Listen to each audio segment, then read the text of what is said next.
Assalamualaikum warahmatullahi wabarakatuh. Salam sejahtera.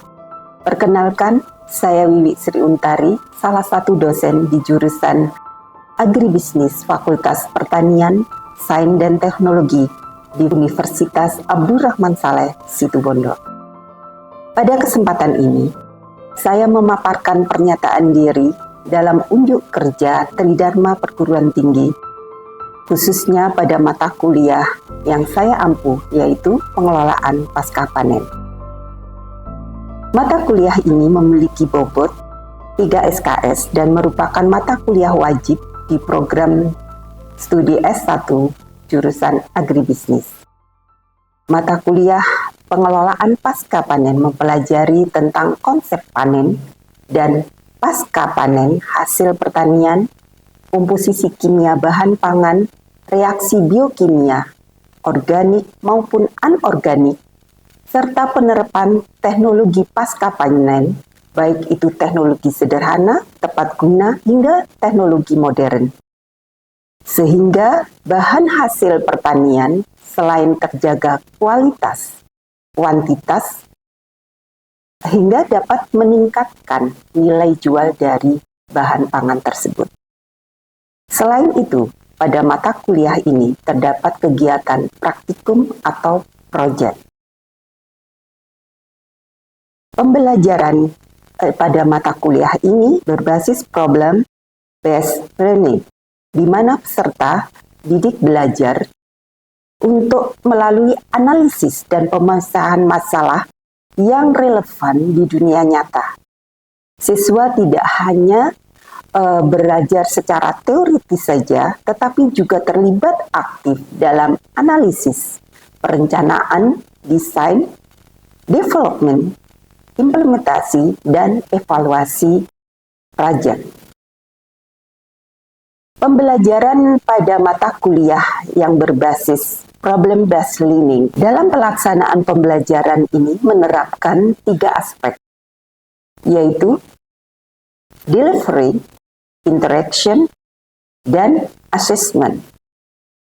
Capaian pembelajaran lulusan disesuaikan dengan standar praktik kurikulum perguruan tinggi yang terdiri atas 4 aspek. 1, yaitu sikap. 2, pengetahuan. 3, keterampilan umum. Dan 4, keterampilan khusus. Berikut capaian pembelajaran lulusan yang dibebankan pada mata kuliah pengelolaan pasca panen. Selanjutnya, dari CPL tersebut diturunkan menjadi 4 CPNK, yaitu pertama, mahasiswa mampu untuk menjelaskan konsep dasar dari pengelolaan pasca panen. Kemudian yang kedua, mahasiswa mampu untuk menjelaskan dan menguraikan proses-proses pasca panen pada beberapa komoditi. Yang ketiga, mahasiswa mampu untuk menyerap dan mengaplikasikan teknologi tepat guna dan maupun ke teknologi modern.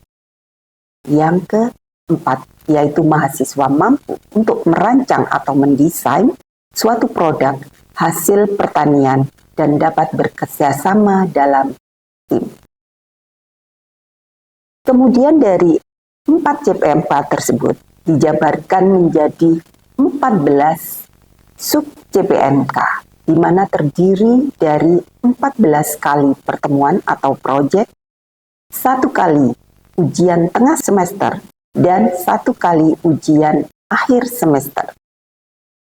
Adapun topik bahasan pada perkuliahan pengelolaan pasca panen, yaitu 1.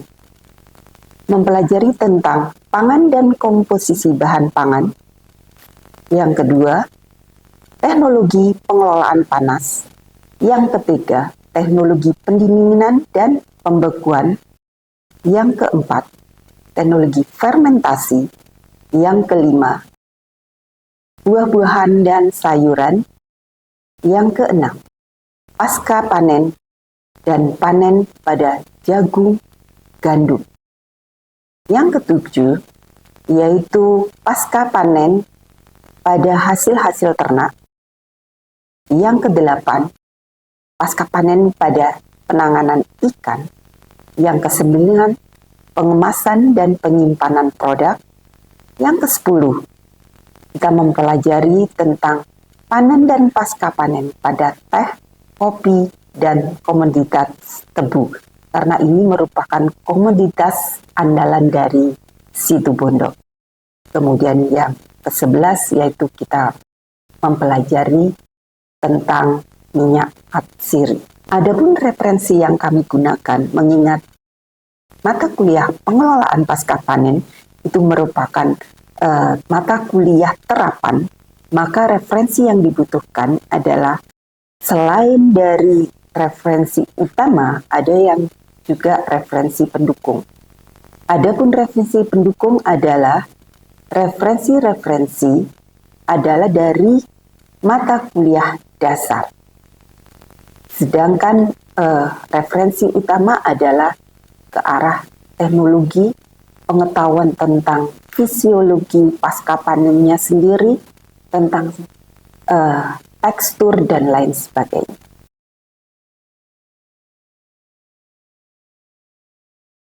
Adapun media pembelajaran yang digunakan meliputi software, hardware, dan ruang praktikum atau proyek.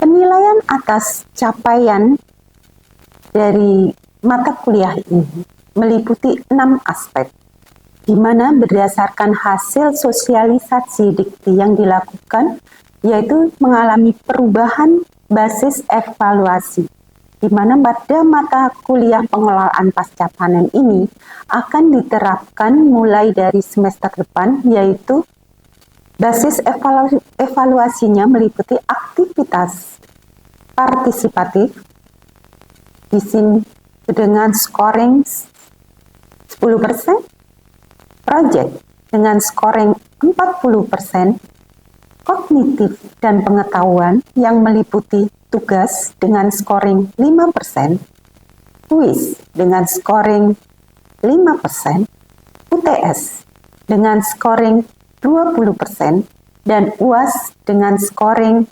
20%. Standar kelulusan pada mata kuliah ini meliputi standar yang telah ditetapkan oleh Universitas Abdurrahman Saleh, yaitu bagi mahasiswa yang mendapatkan range nilai antara 100 sampai dengan 56 atau dalam rentang huruf mutu A, AB, BC, dan C. Demikianlah penjelasan kami. Selanjutnya kami akan memaparkan pelaksanaan pembelajaran yang terdiri dari delivery, interaction, dan assessment pada mata kuliah penanganan pasca panen. Assalamualaikum warahmatullahi wabarakatuh. Pada siang hari ini kita kuliah pada pertemuan yang kelima. Kita akan membahas tentang teknologi pendinginan dan pembekuan. Sebelum kita mulai, kita berdoa dulu menurut agama dan keyakinan masing-masing. Berdoa mulai.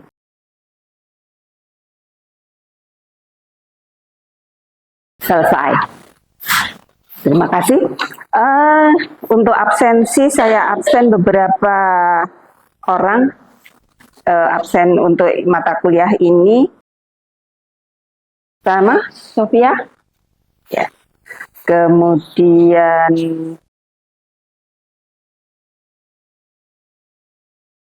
Nur Rasid.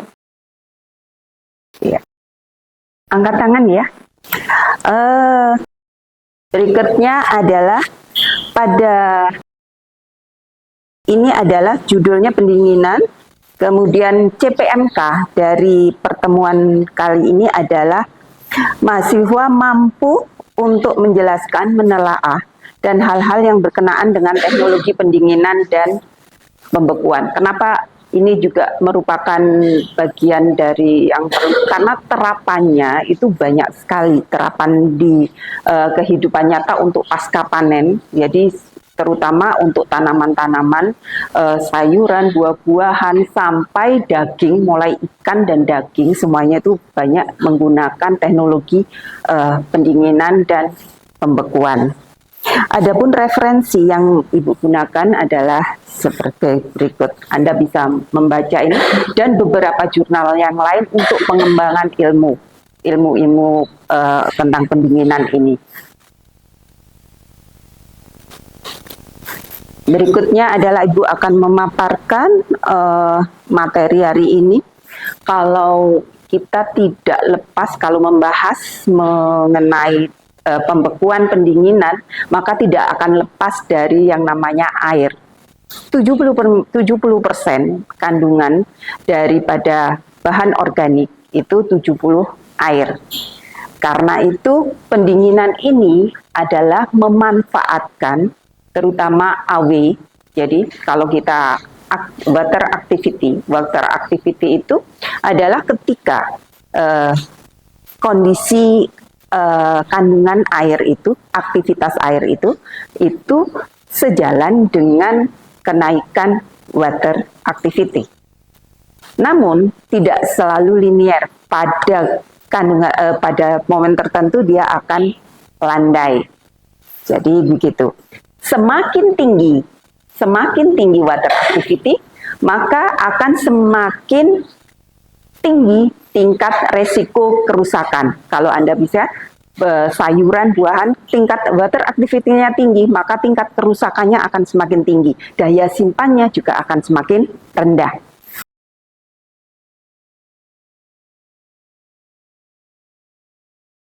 Jadi peran dari air itu sendiri salah satunya adalah dalam reaksi kimia.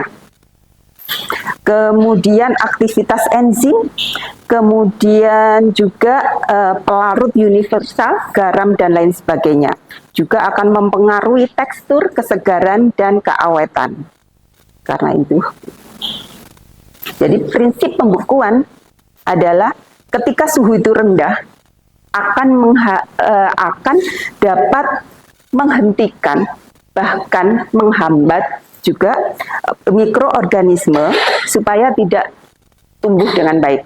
Anda tahu pernah di kuliah sebelumnya Ibu menerangkan bahwa apa kebutuhan daripada mikroorganisme, kandungan zat kalori, ya, suhu, pH, ya, itu di refresh kembali.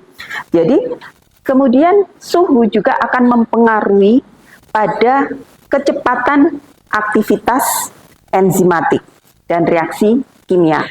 Kalau reaksi kimia di dalamnya itu pada kondisi suhu rendah, reaksi kimia akan berjalan lebih lambat.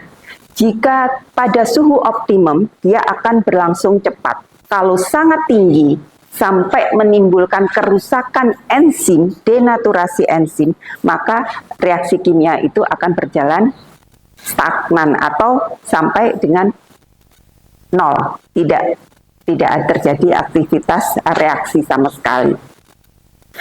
Dengan adanya, sedangkan pembekuan adalah pembentukan kristal es yang menurunkan, adanya pembentukan kristal es ini akan menurunkan kandungan air bebas di dalam sel. Kan airnya kenapa? Airnya membeku. Yang air yang lainnya tinggal sedikit.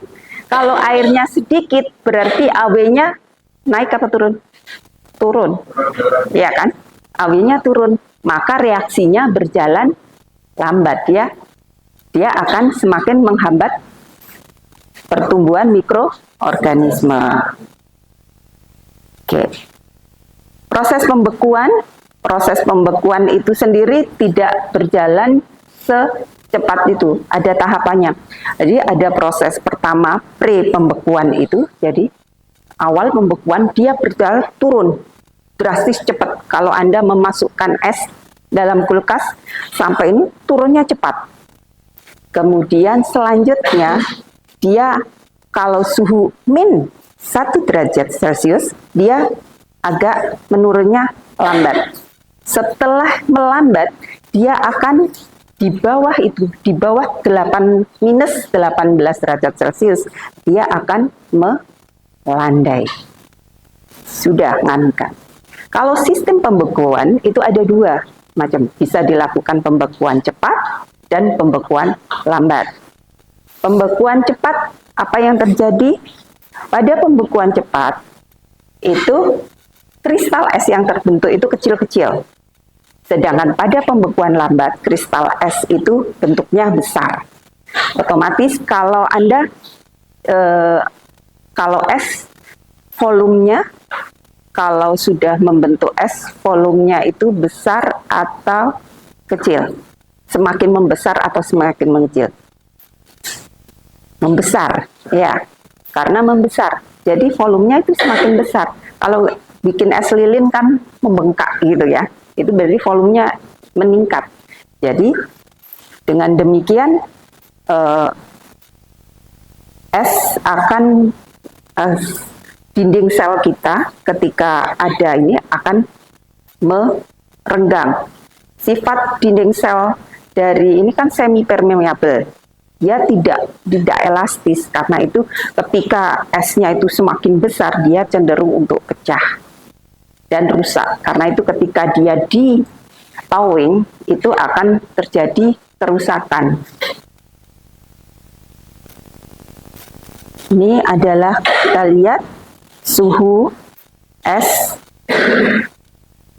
Jadi pada 0 tadi tidak dapat membentuk es, tapi sudah turun dapat 80% menjadi membeku.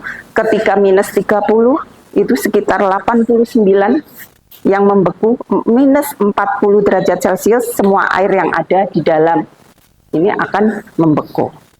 Karena itu kalau suhunya kita nyimpan yang suhunya sangat rendah, maka akan dapat disimpan. Ini adalah prinsip kerja. Jadinya pertama, kalau itu tekanan itu tinggi, maka suhu akan tinggi. Kalau tekanan itu rendah, maka suhu akan turun. Nah, kenapa? Ada yang tahu?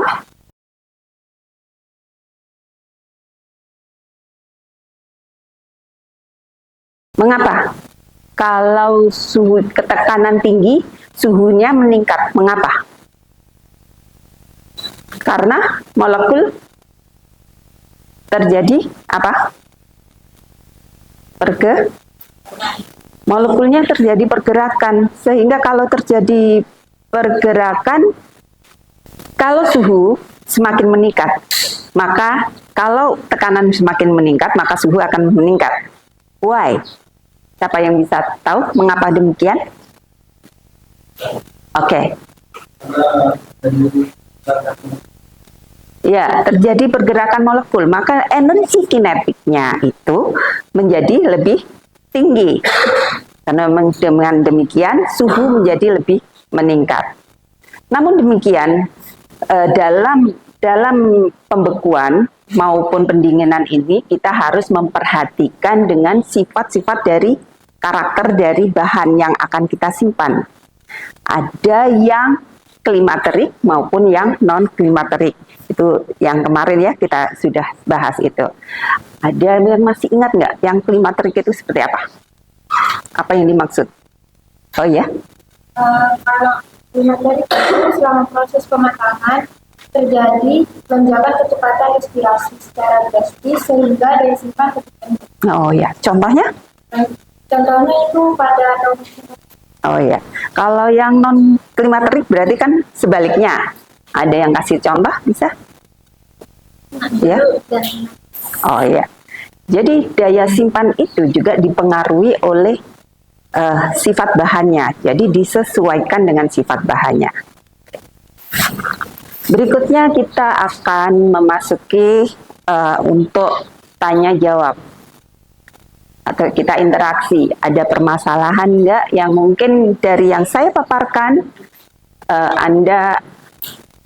Ada yang menanyakan ke Ibu yang menjadi pertanyaan? Ya. Apa bahasanya pembekuan kriogenik? Oh, apa yang dimaksud pembekuan kriogenik? Pembekuan kriogenik itu artinya bedanya pembekuan itu ada berbagai macam. Pembekuan itu bisa dilakukan, bisa air cooling. Ya, air cooling itu kalau Anda cool room tahu kan? Kalau room cooling gitu. Kalau orang di awam bilangnya cool room, ya. Cool room ini ada ruang untuk pendinginan. Ini bisa menyimpan dalam jumlah kecil maupun dalam jumlah besar. Yang kedua yaitu ini pakai udara. Air force cooling. Jadi ini pembekuan ini biasanya menggunakan kecepatannya lebih, ini menggunakan kipas. Jadi pergerakan udara dengan kipas. Ini dengan kecepatan 70 sampai 90% dibandingkan room cooling. Kemudian pendinginan yang lainnya adalah hydro cooling. Hydro cooling ini biasa kalau menggunakan media air, jadi dia kondisinya lembab ya. Metode ini banyak digunakan untuk sayuran. Kalau Anda nyimpen di kulkas biasa kan seringnya sehari 2 hari udah ini. Nah, kita sebenarnya kalau pakai yang sistem dengan pendinginan hydro cooling. Kemudian ini tadi salah satunya metode pembekuan kriogenik. Bedanya dengan yang lainnya adalah dia menggunakan nitrogen cair dan karbon dioksida cair atau padat. Pada pembekuan kriogenik ini, suhu karena nitrogen cair itu suhunya sangat rendah, sampai minus 100 lebih. Jadi, kalau ini adalah untuk awet sekali, sangat awet, terjadi perubahan terhadap kandungan bahan pangannya itu sangat minim. Jadi ini saat ini merupakan dekade yang paling mengarah ke arah pembekuan dengan penyimpanan pakai sistem pembekuan kriogenik. Yang keempat yaitu sistem vakum cooling.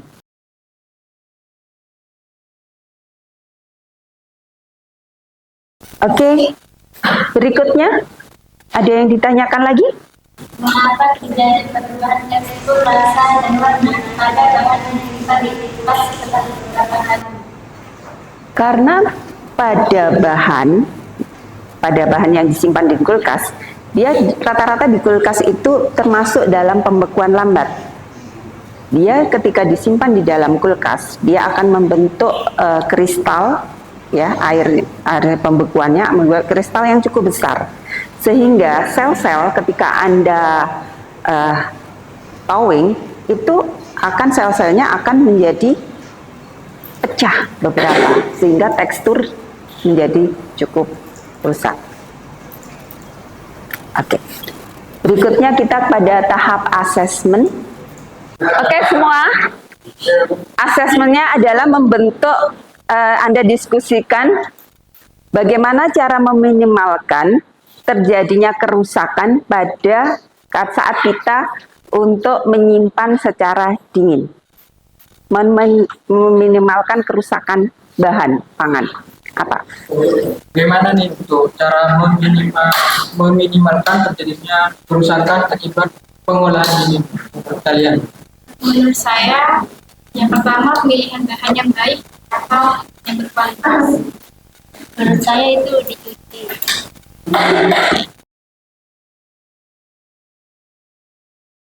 Kalau menurut saya itu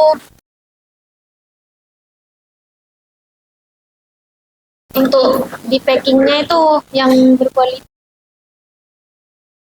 Kalau menurut saya itu selain di packing dengan berkualitas, bahan yang di packing itu harus sesuai dengan jumlahnya yang dibutuhkan, ya tidak berlebihan, jadi tidak ada kayak yang busuk itu tidak.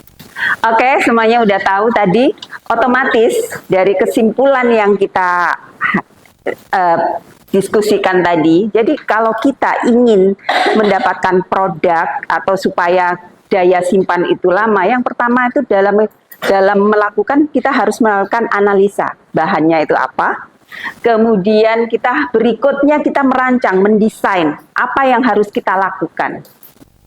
Selanjutnya yang tahap berikutnya, pola berpikir kita, bagaimana mengembangkannya dan bagaimana mengimplementasikannya, menerapkannya. Bagaimana kita menerapkan dalam kehidupan sehari, bagaimana kalau kita menerapkan dalam suatu perusahaan.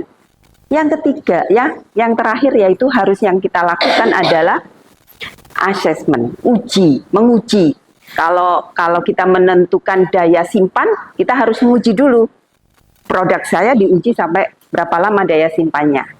Jadi ada 5 hal itu yang harus kita lakukan. Oke.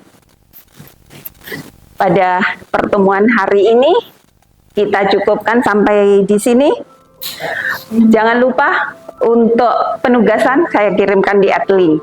Terima kasih, semoga bermanfaat kuliah hari ini. Wassalamualaikum warahmatullahi wabarakatuh.